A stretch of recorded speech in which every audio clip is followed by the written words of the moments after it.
Well, it appears they're taking away our driving freedom. Let's begin.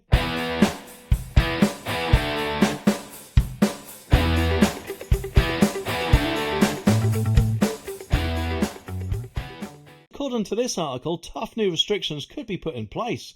There was once a time, wasn't there, that passing your driving test was seen as a passage of freedom. You could just jump in with your mates, go where you want, the road was yours. And as long as you had enough money for petrol, you could just go where you like, when you like. Well, it appears that all that good freedom to do those things appears to be soon vanishing. And I say that because according to this article, motorists under the age of 25 are targeted under new driving licence proposals, or shake up if you will. And it says a new petition is calling for the introduction of a progressive driving licence. Well, they just seem to love that word progressive nowadays, don't they? That just seems the new word for the woke culture, when in my opinion woke in general is regressive. But either way, it does seem that there are going to be tough new restrictions on people passing their driving tests. And what's going on then? What are these new restrictions? Well, it says for those under 25, which is going to be quite a lot of young people, isn't it, are going to be banned apparently from travelling at night, with many unable to take friends and family for trips, which is just an outrage and disgraceful, isn't it? People, I'm guessing, will think, well, what's the point?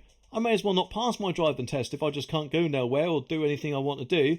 Is that the whole plan? It wouldn't surprise me if that is indeed the case. Poll founder Crystal Owen claimed the change was needed to boost road safety and keep youngsters safe behind the wheel. I mean, what do they want to do? Keep them in the back seat or whatever else?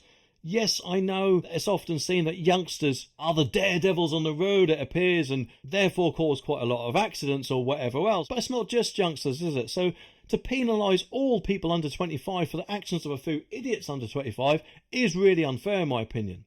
And she said road crashes are a leading cause of death for young people, and in 2022 1,365 drivers aged 17 to 24 were killed or seriously injured in crashes. We believe we need progressive licensing to keep young drivers safe. In Canada, apparently, a scheme with a minimum learning period and restrictions of night driving saw a 42% drop in crashes involving drivers aged between 20 to 24. So therefore, presumably another 58%, as in the majority, are not aged between 20 and 24. So that, if anything, goes against her thinking, surely, because the youngsters aren't the majority, it seems. In New Zealand, a scheme that also restricted passengers for the first 6 months saw a 23% drop, with crash injuries for 15 to 19-year-olds and 12% for 20 to 24-year-olds. And according to Crystal, who, let's face it, must have a ball she's looking at, the scheme would see the introduction of a minimum learning period. Well, at the end of the day, if you are good enough to pass your test, which, let's face it, is quite hard to do, we're,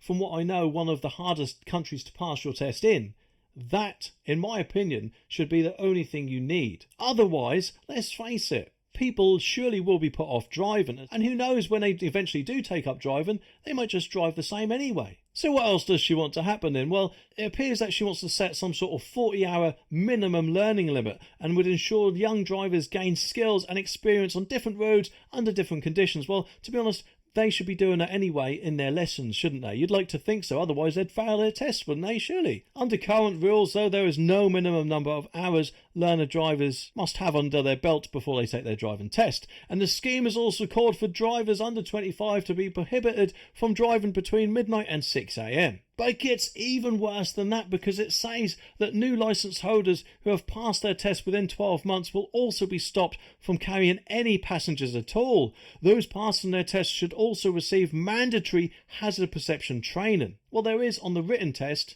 Well, they call it the written test, but there is a hazard perception part on that written test where you have to click the mouse every so often. So if you see one of these eco-idiots out there, just click the mouse and that's a hazard, or whatever else. Apparently, though, over 5,400 people have already signed the petition in a survey not set to close until August 2024. A total of 10,000 signatures are needed for the government to officially respond to the calls, which, let's face it, they are very close to that target already, aren't they, and are bound to meet it by August. However, though, it does say they will also be targeting 100,000 signatures, which means that the issue will have to be considered in Parliament. And who knows, if Labour get in with all their woke and loony lefty policies, they no doubt will be in favour of this. I mean, I could be wrong completely, but it would not surprise me if that is indeed the case. Especially when, of course, last year the concept for a graduated driving licence was actually backed by the support for victims of road crashes, and you might not think that's too important, but apparently they are an advisory for the Department of Transport, which actually makes it quite a big priority, I'm guessing, because